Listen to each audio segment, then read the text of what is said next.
No games today, no games tomorrow. So it's a little bit of a lull right now, which really sucks because I like there to be as many games as possible. Friday, Saturday, Sunday, Monday, because Tuesday, Wednesday, Thursday, I am in class during the night, so I don't get to watch a lot the games that show those days usually. But we are going to get two Game 7s on Sunday.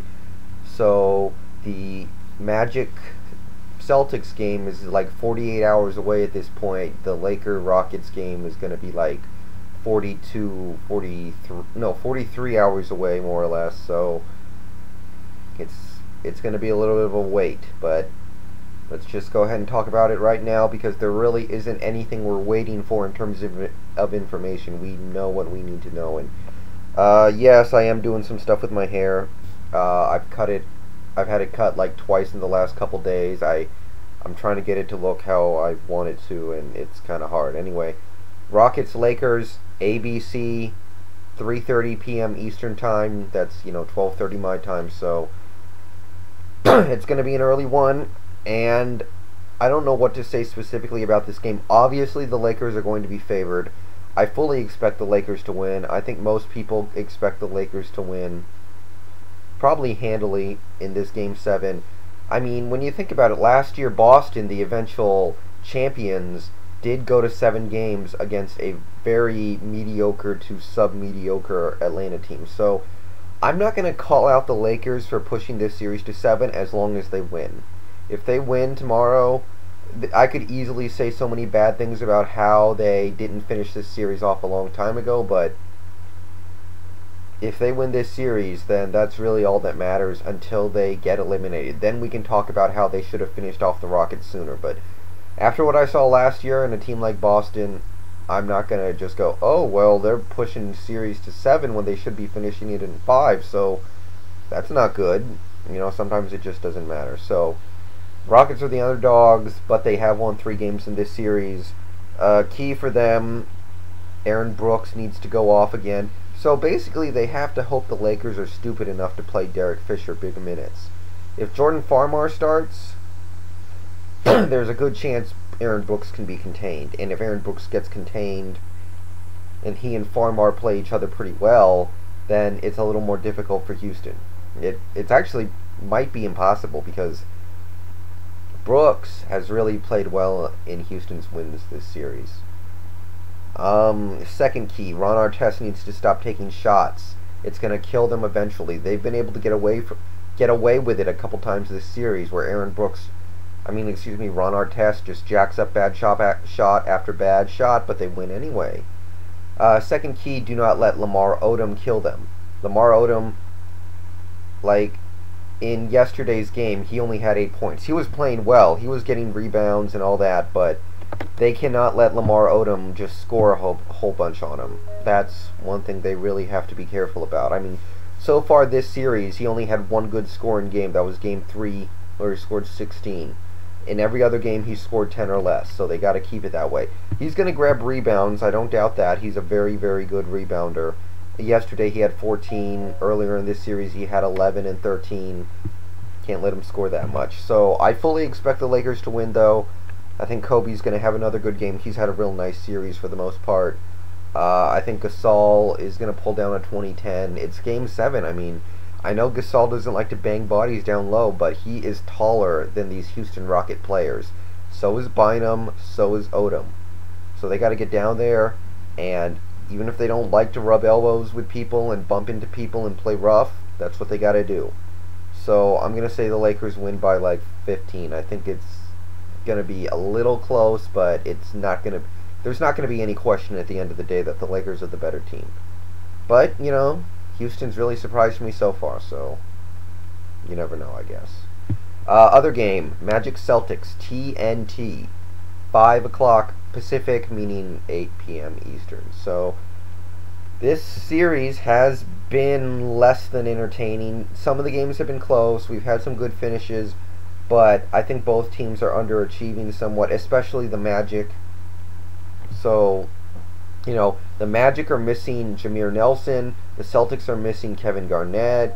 So both teams are a little undermanned. Um, I don't know. It just like Game 6 was just bad. Both teams were just shooting terribly. It was bad. Magic are going to be underdogs in this game. Game is in Boston. A lot of people expect Boston to win. And I don't know what I think. I'm actually probably going to end up taking the Magic in this game to win a close one. So, since they're the underdogs, what are the keys for them? Key number one, get the ball to Dwight Howard.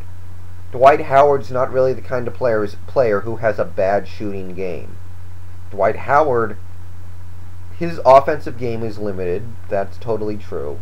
Totally true. But because all he takes are dunks, layups, and shots inside of 10 feet, it's really hard for him to have an off night and go 3 of 15 or whatever, because all the shots he takes are fairly easy shots. So he's a 60% from the field shooter this year, and he usually does not have bad games.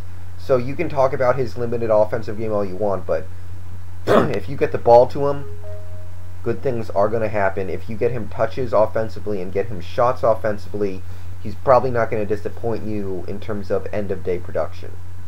Second key, Turkoglu, Alston, whoever needs to drive to the hoop. They need to go to the hoop, get layups, get fouled, get easy shots, all that. Mainly Turkoglu, because that's part of Turkoglu's game. Alston, I know that's really not a huge part of his game, but it's something I would like to see from him, because if you can get the ball into Dwight Howard a lot and you can drive to the hoop a lot, you're going to get fouled eventually. I don't care how bad the referees will be on Sunday in Boston, and I'm sure they're going to be giving calls to Boston because the game is in Boston, but even so, if you keep doing it, keep going, keep driving to the lane, keep feeding it in down low, you're going to get players into foul trouble. If Kendrick Perkins gets in foul trouble, and or Glenn Davis, the Celtics have to bring in Brian Scalabrine and, wait for it, sit down for this one, Mikey Moore. Scalabrine is a pretty awful player, although he does contribute some things with his threes. He does hit a big three every now and then. He's not completely unforgivable as a player, but Mikey Moore is completely atrocious.